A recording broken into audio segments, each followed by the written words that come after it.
네, 안녕하세요. 서영태 기자입니다.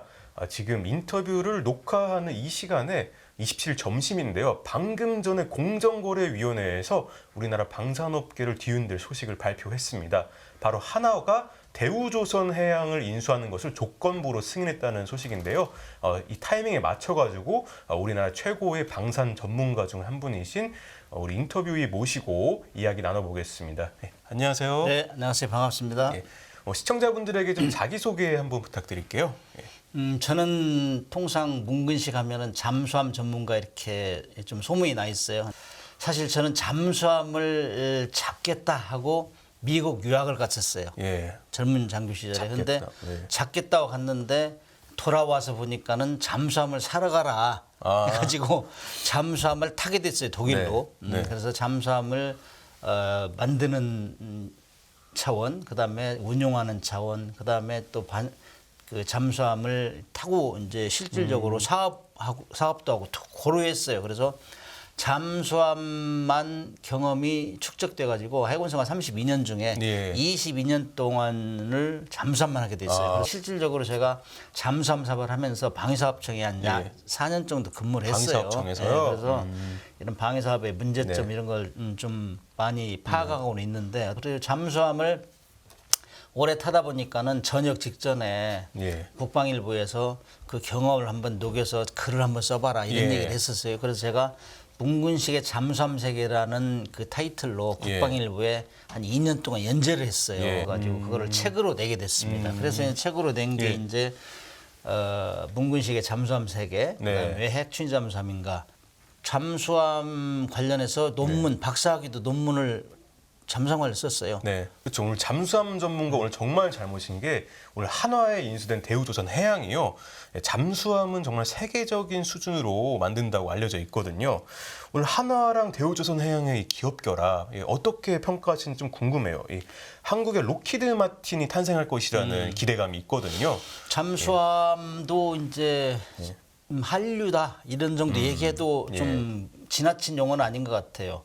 잠수함이 이렇게 저는 30년 도입한 지 30년 됐는데 이렇게 잠수함 기술이 발달돼 저도 예상은 못했거든요. 그러나 이제 잠수함 때문에 이제 쭉 지나오다 보니까는 우리의 장점도 알겠고, 그런데 최근에 들어서 이제 잠수함이 국내에서 중공업, 현대중공업하고 대우하고 경쟁을 했었어요. 그래서 좀 답답한 면도 있었고 그랬는데 아무튼 대우조선해양은 잠수함은 최고다. 그래서 한국에서 만들면 잠수함도 세계 최고다 이런 얘기를 하실 정도 됐는데 실질적으로 보면은 좀 기업이 경을 잘못하는 게 아니냐, 왜 적자가 많이 나느냐 그러면서 국민들이 그 공적 자금을 한 12조 정도 부어넣었어요. 그래서 국민들 볼 때는 정말 알턴니가 빠지는 게 아니냐. 지금 좋은 소식이에요. 국민들 입장에서 보면은. 그러나 이제 그동안 조금 전에 얘기했다시피 현대중공업하고 대우하는 경쟁을 했기 때문에 이게 경쟁 구조가 깨지는 거 아니야? 불공정 거래가 시작되는 거 아니야?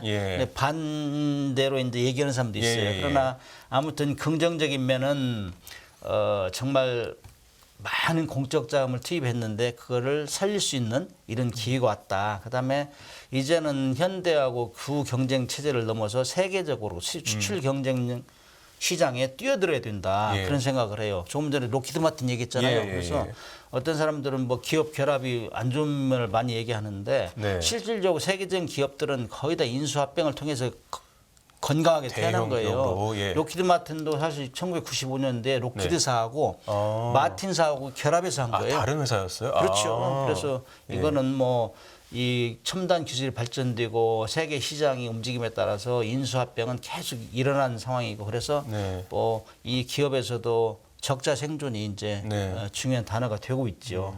그다음에 이제 이런 것들이 아무튼 뭐 우리도 로키드 마틴은 세계 최고의 기업이잖아요. 가장 큰 기업이기 때문에 한국의 로키드 마틴을 목표로 지금 하나에서 인수한 것 같아요. 그러나 이것이 잘 될 수 있도록 우리 응원을 많이 해야 될 겁니다. 그러면은 이 한화가 대우조선해양을 품고 뭐 한화오션이라는 회사로 뭐 이름도 이렇게 뭐 풍문을 떠돌곤 하는데, 그럼 이 새로운 우리나라판 로키드 마틴 이 한화가 국내외 수출 시장에서 현대중공업이랑 또 같이 경쟁하면서 군함 시장에서요. 어떤 이렇게 성과를 내려면은 그래도 기업만으로도 기업의 힘도 중요하지만 경쟁력도 여러 가지도 지원도 있어야 되고 기업 자체적인 어떤 전략도 있어야 될 것 같은데 이번에 또 캐나다에서 또 잠수함 발주한다는 얘기도 있거든요. 뭐 이런 글로벌 시장에서 경쟁을 잘 하려면 어떠한 전략이 또 필요할지. 좀 전에 좋은 지적해 주셨는데 이 우리가 국가 전략 산업 그러잖아요. 방위 산업을 국가 전략 산업으로 키우겠다. 이게 모토인데 우리도 올림픽 가면은 뭐 양궁 한국의 전략 종목이다 그러잖아요. 그쵸. 잘하는 거. 그쵸. 그래서 이 잠수함도 조금 전에 얘기했지만 세계적인 탑 클래스의 기술에 가지고 있기 때문에 물론 핵잠수함은 아니에요. 디젤 잠수함인데 이번에 이제 캐나다에서 12척 60조 원에 상당하는 잠수함을 구매하겠다. 60조. 이건 정말 구미가 당기는 얘기예요. 네. 국민들이 기뻐할 소식이에요. 그러면은 여기서 만약에 성공한다. 그러면 이제 잠수함이 그야말로 국가 전략 산업에서 방위 산업에서도 전략 종목으로 선택되는 거죠. 양궁처럼요. 그렇게 해서 이제 이렇게 하려면은 지금도 이제 세계적으로 탑 클래스 기술 수준을 보유하고 있지만은 함정 사업에 보다 연구 개발비를 투자를 많이 해야 돼요. 그래서 R&D. 지금 함정 사업 중에는 미국, 일본, 한국이 선두그룹인데 거기에서 독일 이렇게 포함해서 선두그룹인데 거기에서도 획기적인 기술을 개발해서 뭐 가격도 다운시키고 이런 노력이 필요합니다. 우리나라 전략 산업으로 또 양궁 같은 종목으로 방산이 또 커지고 있다 보니까 이 주식 시장에서도 방산에 대한 주목도 굉장히 높아요. 그 H자산운용의 그 광고를 봤는데 우리나라에서 지금 올해 지금 방산 ETF가 개인 수매수 1위라고 해요. 이렇게 뜨거운 인기를 지금 방산이 받고 있는데 왜 이렇게 주목을 받는 걸까요? 몇 년 전만 해도 방위산업 비리 뭐 이런 얘기 많이 있었잖아요. 그래가지고 뭐 방위사업 안 하는 사람 도둑놈이다 이런 얘기를 많이 했는데 이렇게 될 줄 몰랐죠. 근데 한 몇 가지 이유가 있어요. 방위산업 주목받는 이유가 첫째는 러시아 우크라이나 전쟁 특수.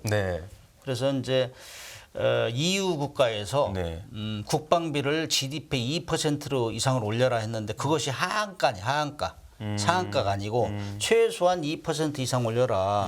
굉장히 큰 정책이거든요. 2% 하한가. 그다음에 이제 최소. 국내 방산에서도 대통령이 이제 세계 방산 수준 4위로 끌어올리겠다 그랬어요. 그래서 이제 EU 국가에서도 독일, 네덜란드, 폴란드, 영국, 덴마크 이런 국가들이 최소한 2% 이상 올려라.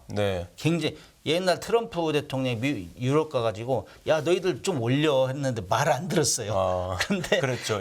러시아 우크라이나 전쟁이 터지니까 이거 올려야 되겠다 이렇게 됐죠. 그다음에 이제 우리 국내 방산 정책도 대통령이 정조대왕암 그 진수식에 가서 그랬잖아요.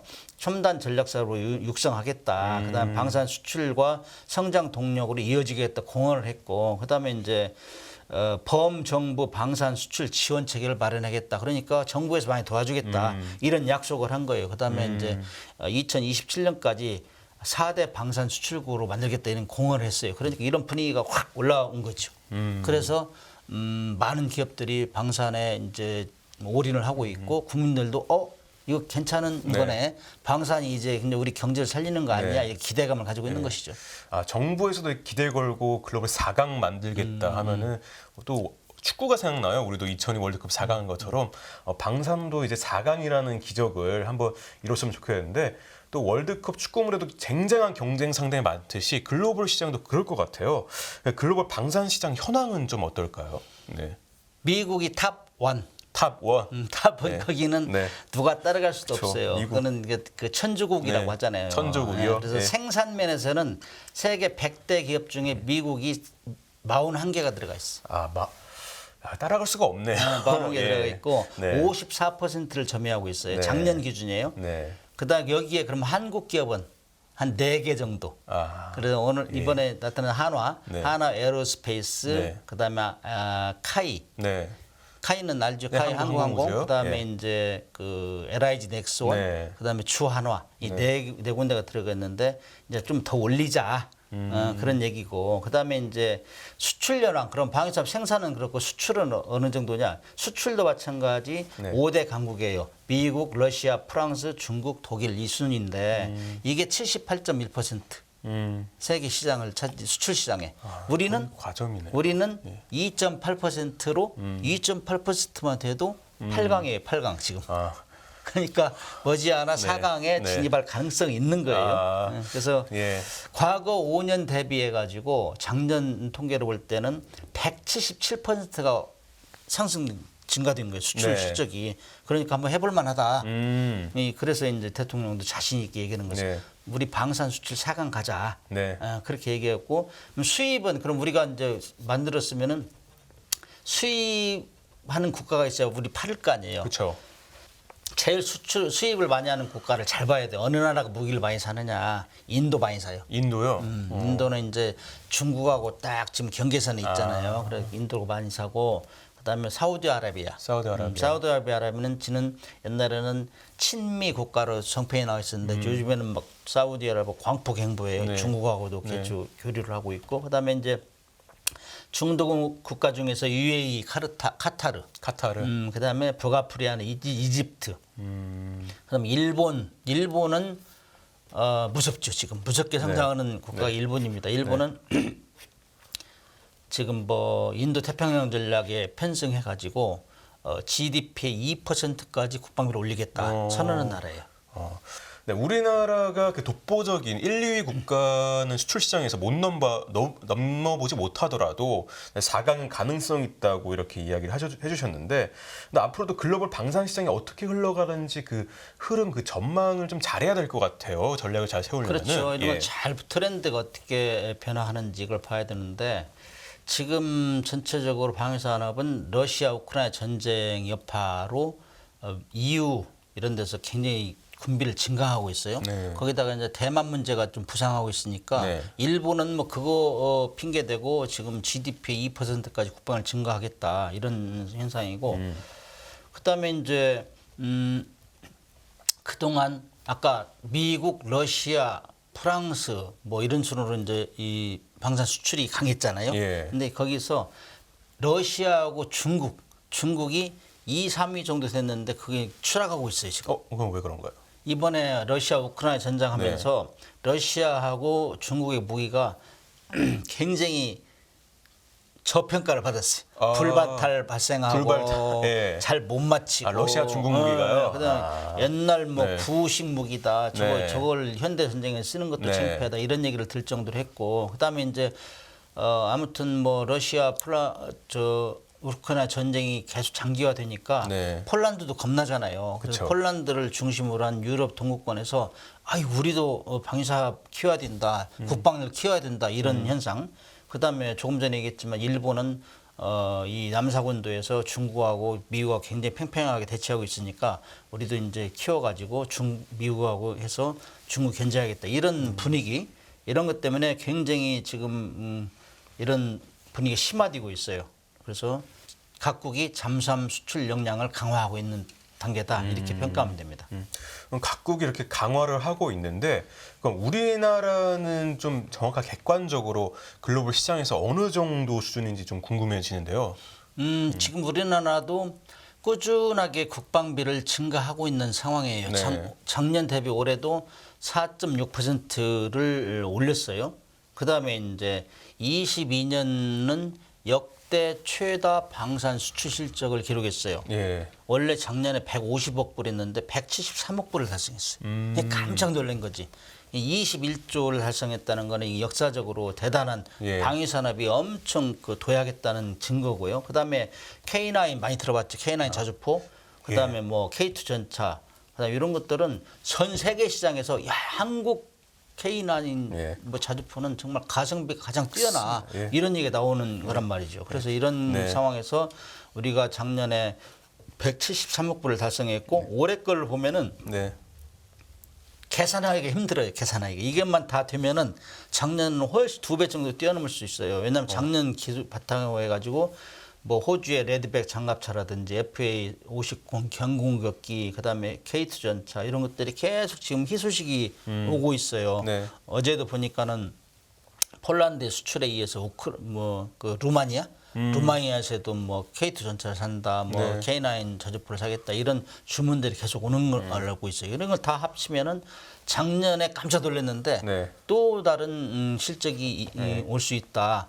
근데 이런 걸 보면은 한편으로 기업들은 또 걱정을 해요. 왜냐면은 지금 작년에 이렇게 굉장히 잘 팔렸는데 네. 이것이 전쟁이 끝나면 끝나는 거 아니냐? 그렇잖아요. 생산 예, 그쵸. 투자를 해야 되니까. 예. 그래서 이제 이런 주력 잠수함, 조금 전에 잠수함, K2 전차, K9 네. 이런 것들을 세계적으로 인정받는 제품이기 때문에 이런 걸 지속적으로 팔 수 있도록 생산하고 그다음에 마케팅 전략을 수립하는 것이 해야 돼요. 네. 그래서 이제 통상적으로 저는 강조하고 싶은 얘기가 지금 막 물이 들어올 때예요.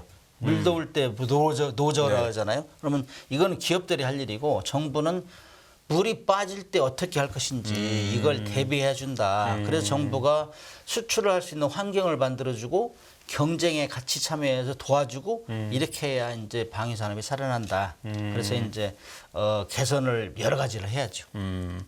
맞습니다. 진짜 K9 제가 군대 있을 때 써봤는데 정말 좋았거든요. 근데 우리만 이렇게 좋다고 해서는 뭐 글로벌 고객들이 모르잖아요. 마케팅 정말 잘해야 되고 기업들이 이렇게 노력할 때 또 안 좋아질 때가 있을 수 있으니까 정부가 또 잘 대비해야 되고 또 그거 말고도 여러 가지 또 문제점들 해결해야 할 과제들도 있을 것 같아요. 또 어떤 것들이 더 있을까요? 네. 손으로 네. 꼽으면은 네. 이번 시간에 다 안 돼요.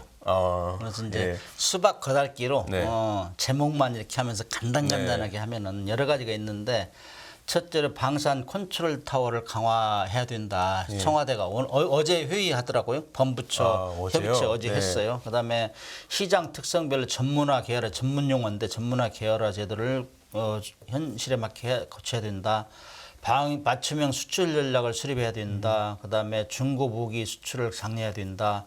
후속 군수 지원 부품 및 불용물자 패키지를 수출해야 된다. 그다음에 잉여 도태물자 옛날 오래된 우리 그런 걸 미국이 이제 우리한테 옛날에 2차 대전 때 월남전에 쓰던 거 팔았잖아요. 그런 거 같이 우리도 지금 필리핀 이런 데 주고 있거든요. 네. 그다음에 지체상금 우리가 잘못하면 막 지체상금이 엄청 많아요. 지체상금이요? 네, 지체상금이라는 건 뭐냐면은 뭐 몇 월 며칠까지 무기를 납품해라 했는데 납품을 지연해. 그때부터는 이제 계약가에서 플러스 되는 거예요. 벌금이지 벌금. 예. 벌금제도 계산해야 된다. 그다음에 방산 수출할 때는 이제 국방과학연구소에서 이제 기술을 개발해 가지고 업체하고 쉐어를 한단 말이죠. 네. 그럼 정부가 돈이 들어간 거니까 그 돈을 이제 업체에서 팔을 때는 네. 기술료를 받아요. 정부에서 이제 한 거기 때문에 그런 것이 과다하게 많다. 그다음에 성실 수행 인정제도 네. 이런 것들이 쭉 있는데 이런 모든 법들이 지금 국가계약법 네. 위에서 진행되고 있기 때문에 네. 좀 불합리한 요소가 많아요. 그래서 네. 지금 국회에서도 국가계약법으로 하면은 잘 안 된다. 방위산업은 일단 장기간 소요되고 네. 그다음에 예산이 엄청난 예산이 투입돼요. 조 단위로 그쵸, 가니까. 그쵸. 그다음에 네. 첨단 기술이 매년 변화되기 때문에 수정 계약하고 변동되는 게 많아요. 그래서 방위산업 계약법을 새로 만들어지지 않으면은 국가가 경쟁할 수가 없다. 외국하고. 그래서 지금 국회에서 만든 걸로 알고 있어요. 그래서 이제 정부 부처 협의 단계에 있는데 아무튼 조금 전에 한 9가지 정도를 네. 얘기했어요. 한 20가지 되는데 오늘 반절만 가졌어요. 그래서 이제 하나하나 봅시다. 지금 먼저 선진국 수준으로 방산 컨트롤 타워 기능을 강화해야 된다. 이게 네. 이제 어제 회의를 했어요. 범부처 방위산업 발전 협의를 했다고. 네.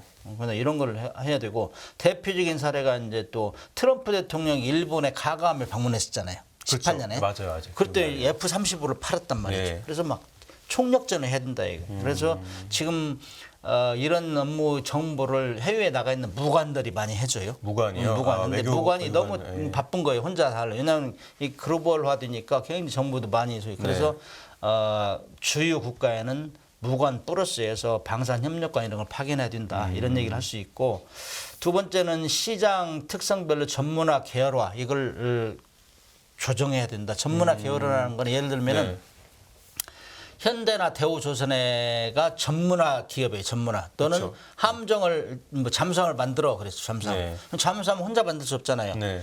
밑에 있는 계열 회사가 있어야 돼요. 부품을 공급해야 되니까. 그렇죠. 그걸 계열사라 그래. 계열사. 그렇죠. 그런데 과거에 이제 방위산업 처음 할 때는 아니 기업은 돈 버는 게 1번이잖아요. 목표가. 그렇죠. 근데 아니 배 한 척 만드는데 그거 돈이 되겠어? 그럼 안 하려고 한다고. 서 기자님 안 한다고. 그쵸. 나 그거 한 10척 만들면 하겠는데 한 척 만들면 안 할 거야. 이렇게 안 한다. 그렇기 때문에 처음에 정부에서 지정하다시피 해줬어요. 현대나 대우 니네 둘만 잠수함 해. 너네만 이거 만들어. 그다음에 너 데리고 하는 기업도 한 두세 개만 해. 다 하지 말고. 그래가지고 많이 발전해. 그게 1980년도 정책이거든. 네. 그게 한 20년 더 쓰다 보니까는 너무 안주하는 거예요. 경쟁이 없으니까. 네. 그래서 2008년 정도 돼가지고 전문화 계열에 없앱시다. 자유 경쟁합시다. 아니 신기술을 다 가지고 있는데 그 지정된 회사가 버티고 있으나 들어갈 수가 없는 거예요. 그래서 자유 경쟁을 시켰어. 예. 근데 지금 2008년도니까 지금 한 15년 이상 그쵸. 지났잖아요. 이렇게 지나니까 또 이 안 좋은 모습이 생기는 거예요. 왜냐? 너무 자유 경쟁 시키니까 제안서만 잘 쓰고 꾸미기만 하면은 또 당첨이 되는 거예요. 경쟁에서. 근데 전문 업체가 이제 기술도 밀리고 없는데. 밀리고. 근데 이게 부실로 되는 거예요. 이거는 세계 경쟁력이 될 수 없거든. 일단 품질이 좋아야 되는데 그렇죠. 이런 면에 또 폐해가 나타나기 시작해요. 그래서 현 상황에서는 과거에 나빴던 것, 지금 나빴던 것, 과거에 좋았던 것, 지금 이런 걸 잘 종합해서 어떤 거는 전문화 계열화를 하고 네. 어떤 거는 또 제한적으로 경쟁을 하고 어떤 거는 자유 경쟁을 시키자 이렇게 분화해서 종합적으로 판단하는 노력이 필요하다 이거예요. 그래서 이제 독점을 허용하는 것들은 정밀 타격무기, 함정이라든지 항공, 기동 장비, 탱크 이런 거. 그다음에 제한 경쟁은 건 전자제품이라든지 이런 거. 그다음에 완전 경쟁은 IT 분야라든지 뭐 일반 군단물자 이런 건 자유 경쟁시키자 이렇게 정부가 좀 조정 통제를 필요가 있다 그런 얘기고요. 그다음에 세 번째는 구매국별 맞춤형 수출 전략. 이거는 과거에는 뭐 함정이나 탱크를 완전히 만들어서 파는 걸로만 이렇게 인식이 돼 있는데 요즘에는 팔고 나서 부품 교환하고 일부만 모듈화 시켜가지고 필요한 대로 이제 공급하는 거예요. 예를 들면은 일부만. 탱크 K9 자주 포하면 북극 지방에는 안 덥잖아요. 네. 에어컨이 필요 없죠. 그렇죠. 그다음에 중동이나 이런 데는 호주 이런 데 덥잖아요. 에어컨이 필요하잖아요. 그래서 모듈라를 만들어내요. 모듈라를. 네. 그래서 필요한 나라에 따라서 딱딱 집어서 이렇게 하는 그런 전략이 필요하다. 다양화시켜야 된다. 네. 그래서 경쟁력을 확보해야 된다. 그다음에 중고무기 수출. 2017년도에 핀란드에서 돈이 좀 부족하니까 우리 K9 자주포 중고를 48대를 사갔어요. 중고도 잘 팔리네요. 네. 그래서 과거에는 없던 사실이에요. 근데 중고도 어떤 거 잘만 고치면 쓸 수 있어. 우리도 2차 때 미국에서 받아가 월남전에 쓰던 거 많이 받았어요. 그거 아주 잘 썼어요. 중고차 쓰듯이. 이렇게 해가지고 우리도 다양화시켜야 된다. 그다음에 후속 군수지원 부품의 불용물자 패키지 수출 장려해야 된다. 이거는 좀 어려운 얘기인데 이거는 우리는 남북하고 대치하고 있어요. 그래서 우리는 부속품이나 이런 걸 많이 가지고 있어요. 다른 나라에 비해서. 그래서 이것이 어떤 전쟁이 없으니까 누적되는 게 있어요. 이건 사장될 수 있거든. 이런 걸 찾아가지고 팔으면 된다 이거지. 전투에 지장 없는 범위 내에서. 그렇죠. 이런 걸 계속 아이디어를 개발해요. 그다음에 잉여 도태물자 수출. 콜롬비아, 페루, 베트남, 필리핀 이런 데 지금 우리 천안함 알지? 천안함. 천안함 그 오래된 배 그거 중고로 많이 팔았어요. 거의 헐값으로 주다시피 했는데 거기에 들어가는 뭐 탄약이라든지 그다음 미사일 이런 거는 추가적으로 팔 수 있잖아요. 그죠? 부품 이런 거는 그것이 더 커요 또. 그게 더 커요? 원래 방산 수출은 탱크 한 대를 팔아요. 그러면 탱크가 팔 때 한 3 정도. 그다음에 후속 계속 정비하고 몇 30년, 40년 동안 부품 들어가고 정비하고 필요하고. 이게 7이에요, 7. 그 시장이 더 커요. 3대 7. 그래서 잉여 도태물자 옛날에는 우리가 미국에서 받았었는데 우리가 쓰던 것도 많이 있기 때문에 이런 걸 팔아서 하면 된다. 이런 마인드를 바꿔야 되고 그다음에 조금 전에 얘기했지만은 벌금 무는 거 있잖아요. 지체상금. 지체상금이라 하는데 이거는 어느 날짜까지 2023년 말까지 공급을 해야 되는데 얘를 배를 만들어서 공급해야 되는데 뭐 잠수함 같은 게 1조짜리란 말이죠. 그런 1조짜리인데 그때부터 뭐 내년 1월 공급을 못했어요. 12월 31일 날. 그러면 1월 1일부터 카운팅이 들어가요. 뭐 거기에 퍼센트 0.016% 곱하기 총 계약금. 그럼 이게 엄청나요 돈이. 그렇기 때문에 이런 것들은 상한선을 좀 만들어야 된다. 그래서 우리가 비교적 외국보다 많아요. 그래서 현행 규정에는 초도 분량은 처음 공급하는 거는 계약 금액의 10%. 이것도 굉장히 많은 거예요. 그다음에 양산 분량 막 두세 세대 만들어내는 거 이런 것들은 30% 적용하자 이런 건 있는데 이런 예로 보면은 예를 들면은 토산 안창호암 잠수함 3,000톤급 총 사업비가 9,548억 원이었어요. 근데 지체 상금이 948억 원을 물었어요. 948억이면요. 그걸 물어야 배가 양도되는 거예요. 네. 그 948억이면 중견기업 무너져요, 무너져. 근데 이제 대우조선해양 같은 경우는 산업은행이 대주주였잖아요, 지금까지. 네. 그렇기 때문에 이런 거 이제 공적 자금으로 했는데 이런 것이 참 무리라 이거죠. 그래서 벌금도 좀 약화시킬 필요, 다운시킬 필요 있다. 근데 여기 이제 선진국 같은 경우는 계약 금액 1 내지 2%라고. 우리는 뭐 초도 물량이 10%니까 10배 되잖아요. 그러니까 누가 뭐 의지를 강하게 가지고 이렇게 뛰어드냐 이거죠. 이런 것도 개선해야 된다.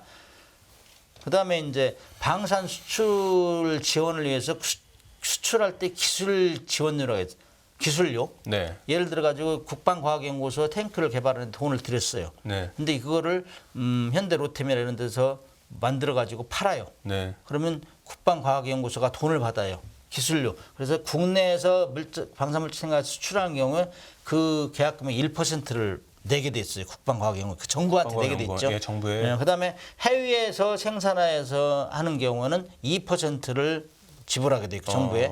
기술료. 이런 것들이 나라마다 틀린데 거의 미국이나 영국이나 이스라엘 이런 데는 거의 무료예요, 무료. 아, 그냥 정부 기업의 그냥 기술을. 그렇지. 근데 이런 거에 대해서 불만이 많았어요, 업체에서. 그러니까 작년에 하려고 했던 게 아니라 2019년부터 작년까지 그 코로나가 극성했잖아요. 네. 이때는 방산 업체를 살려야 된다 이런 분위기가 있어가지고 그 3년 동안 기술료 면제해 줬어요. 네.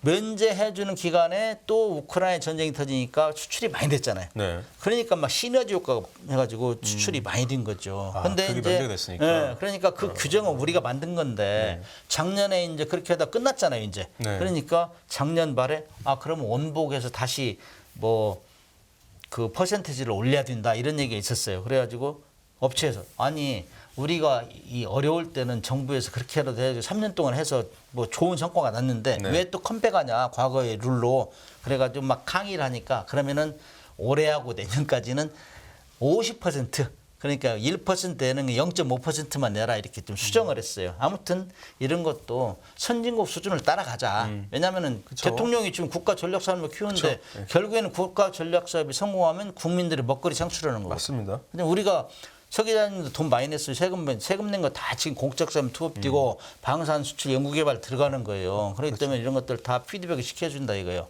국민들한테. 그다음에 성실 수행 인정제도 조기 정착 이것도 이스라엘 같은 데는 무기 개발하다가 실패하면 굉장히 그 관용을 많이 베풀어요. 뭐 실패율이 5, 60% 돼도 네. 다시 해봐. 권장하고 지원해주고 그런데 정부에서요? 우리는 국가계획법에 딱 묶여 있기 때문에 네. 너 그 벌금 물어. 그다음에 너 실패했으면 벌칙이야. 다음부터는 너 그 들어오지 마 입찰해. 네. 이런 것들이 지금 작용하고 있기 때문에 이런 잘 성실하게 수행했으나 사소한 결합원에 의해서 지체가 발생하면은 지체 상금을 면제해 줘야 된다. 그다음에 입찰 제한하는 거 입찰 못하게 면제해 준다 이런 얘기 이런 것들이 조금 전에 한 9가지 정도 얘기했는데 굉장히 많아요. 네. 근데 제가 오늘 방송 시간상 네. 줄여왔는데 이런 것들이 시급하게 개선돼야 돼요. 근데 이런 것들이 잘 되려면은 방위사업 계약법을 수정을 해야 돼요. 그래서 방위사업 그 옷에 맞는 법을 적용해야지 네. 방위사업은 막 수조짜리 뭐 그다음에 장기가 20년 개발 기간이 최소한 10년 이상 20년 이렇게 10년, 가는 건데 20년이니까.